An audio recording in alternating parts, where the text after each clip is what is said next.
من الشیطان الرجیم بسم اللہ الرحمن الرحیم۔ السلام علیکم 9th کلاس، کیسے ہیں سب بچے؟ اللہ تعالیٰ آپ کو ہنستا مسکراتا رکھے، زندگی میں کامیاب و کامران کرے۔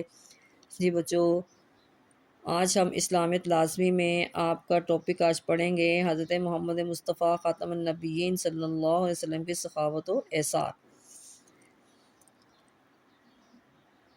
جو نئے آنے والے بچے ہیں وہ میرے چینل کو سبسکرائب کریں، لائک کریں، شیئر کریں دوستوں کے ساتھ زیادہ سے زیادہ، تاکہ وہ بھی اس سے فائدہ اٹھا سکیں۔ جی، سب سے پہلے ہم اس کے حاصلات تعلم پڑھ لیتے ہیں۔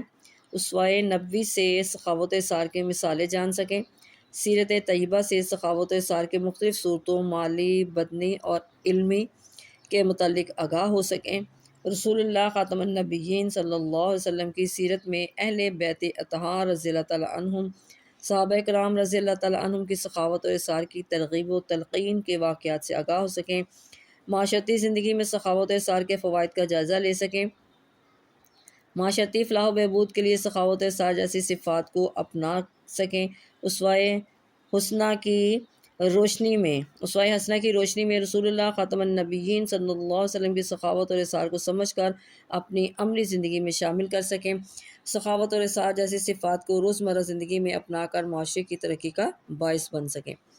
اب ہم سبق کی ریڈنگ کرتے ہیں۔ سب سے پہلا سوال آپ کا ہے، جی سخاوت سے کیا مراد ہے؟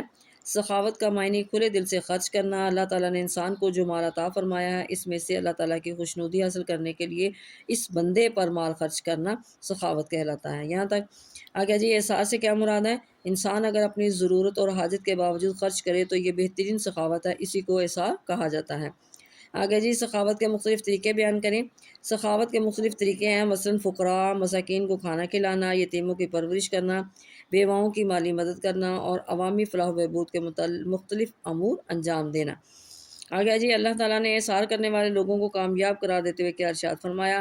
اللہ تعالیٰ نے ایثار کرنے والے لوگوں کو کامیاب قرار دیتے ہوئے ارشاد فرمایا، اور وہ اپنے آپ پر انہیں ترجیح دیتے ہیں اگرچہ خود انہیں شدید حاجت ہو۔ سورۃ حشر آیت نمبر 9۔ نبی کریم خاتم النبیین صلی اللہ علیہ وسلم نے سخاوت کی اہمیت بیان کرتے ہوئے کیا ارشاد فرمایا؟ نبی کریم خاتم النبیین صلی اللہ علیہ وسلم نے سخاوت کی اہمیت بیان کرتے ہوئے ارشاد فرمایا، نبی کریم خاتم النبیین صلی اللہ علیہ وسلم نے سخاوت کی اہمیت بیان کرتے ہوئے ارشاد فرمایا، سخی اللہ سے قریب ہے، جنت سے قریب ہے، لوگوں سے قریب ہے، اور کنجوس اللہ اور جنت سے دور اور آگ کے قریب ہے۔ آگے جی سخاوت کی مالی، بدنی اور علمی صورتوں کی وضاحت کریں۔ تو یہاں پہ ہم لکھیں گے سخاوت کو اگر وسیع مفہوم میں دیکھا جائے تو مال و دولت کے ساتھ ساتھ علم، صحت، وقت اور دوسری نعمتوں میں بھی انسان سخاوت کر سکتا ہے۔ علم کی بات اس شخص کو بتانا جو واقف نہیں، یہ بھی سخاوت ہے۔ کسی بیمار اور پریشان حال شخص کو وقت دے دینا جس سے اس کا دل بہل جائے، یہ بھی سخاوت ہے۔ صحت مند آدمی کا کسی بیمار، بوڑھے اور کمزور شخص کی مدد کرنا بھی سخاوت ہے۔ آگے جی اسوہ رسول خاتم النبیین صلی اللہ علیہ وسلم کی سخاوت و ایثار کے بارے میں حضرت انس رضی اللہ تعالیٰ نے کیا فرمایا؟ تو آئے گا حضرت انس رضی اللہ تعالیٰ فرماتے ہیں کہ نبی کریم خاتم النبیین صلی اللہ علیہ وسلم سے جو کچھ مانگا جاتا آپ خاتم النبیین صلی اللہ علیہ وسلم عطا فرما دیتے۔ ایک شخص حاضر ہوا اور سوال کیا، تو کیا آپ خاتم النبیین صلی اللہ علیہ وسلم نے اسے صدقے کے مال میں سے اتنی بکریاں دینے کا حکم فرمایا کہ وہ 2 پہاڑوں کے درمیان کو بھر دیتے؟ وہ اپنی قوم کی طرف لوٹا اور کہنے لگا، اے میری قوم، اسلام لے آؤ، بے شک محمد رسول اللہ خاتم النبیین صلی اللہ علیہ وسلم اس قدر عطا فرماتے ہیں کہ محتاجی کا خوف نہیں رہتا۔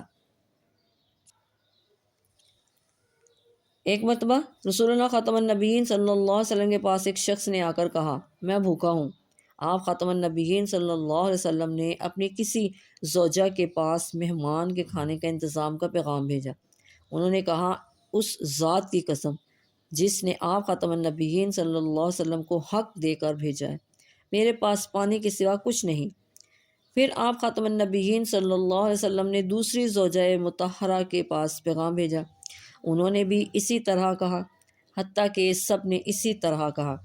آپ خاتم النبیین صلی اللہ علیہ وسلم نے صحابہ کرام رضی اللہ تعالیٰ عنہم سے فرمایا، آج رات کون اس شخص کو مہمان بنائے گا؟ انصار میں سے ایک شخص نے کہا، یا رسول اللہ، میں اس کی ضیافت کروں گا۔ وہ اس کو اپنے گھر لے گئے اور اس نے اپنی بیوی سے پوچھا تمہارے پاس کھانے کے لیے کیا کچھ ہے؟ بیوی نے کہا صرف بچوں کے لیے کھانا ہے۔ انہوں نے کہا ان کو بہلا کر سلا دو اور جب مہمان آئے تو چراغ بجھا دینا اور اس پر یہ ظاہر کرنا کہ ہم بھی کھا رہے ہیں۔ پھر سب بیٹھ گئے اور مہمان نے کھانا کھا لیا۔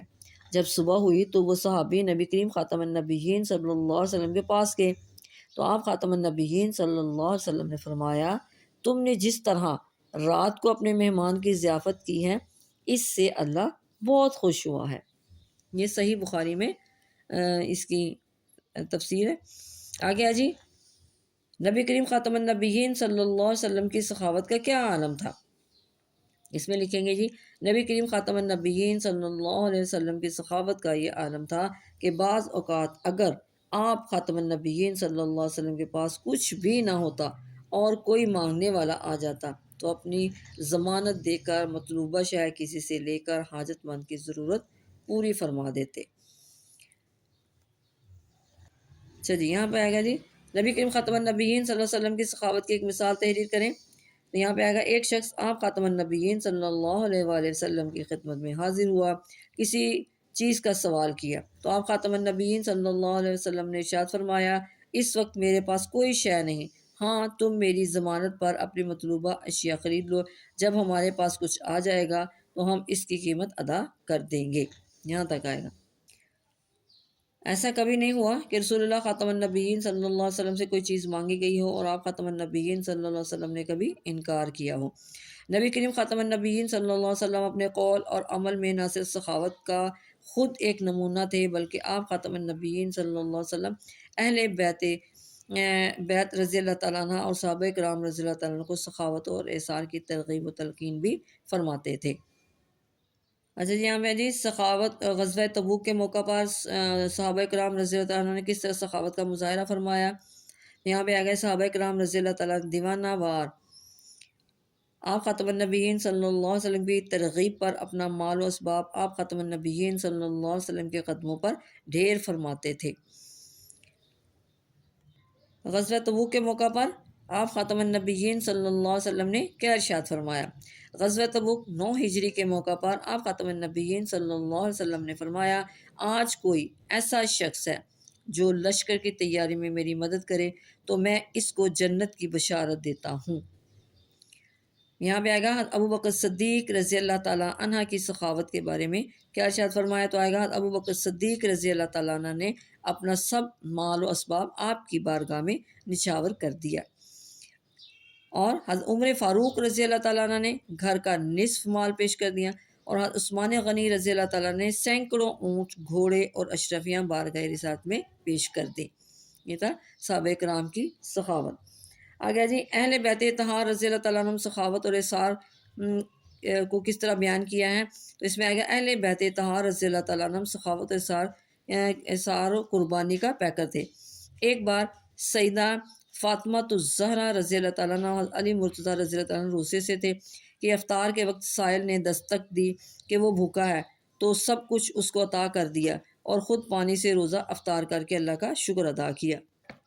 جی، سخاوت احسار کی صفات بیان کریں تو یہاں پہ ہم لکھیں گے ہمیں بھی سخاوت احسار کی صفات اپنانی چاہیے، کیونکہ سخاوت احسار سے جہاں افراد معاشرے کی مدد ہوتی ہے وہاں اللہ تعالیٰ کی رضا بھی حاصل ہوتی ہے۔ سخاوت انسانی دل سے مال و دولت کی لامحدود محبت اور لالچ کو ختم کر دیتی ہے، جس کے بعد انسان کو اطمینان قلب جیسی نعمت نصیب ہوتی ہے۔ سخاوت سے بلائیں ٹل جاتی ہیں اور ایمان کامل نصیب ہوتا ہے۔ یہ تھی آج کی ہماری ریڈنگ۔ اس کو آپ نے اچھی طرح سے سننا ہے، سمجھنا ہے اور اس کو یاد کرنا ہے۔ اگلی ویڈیو تک اللہ حافظ۔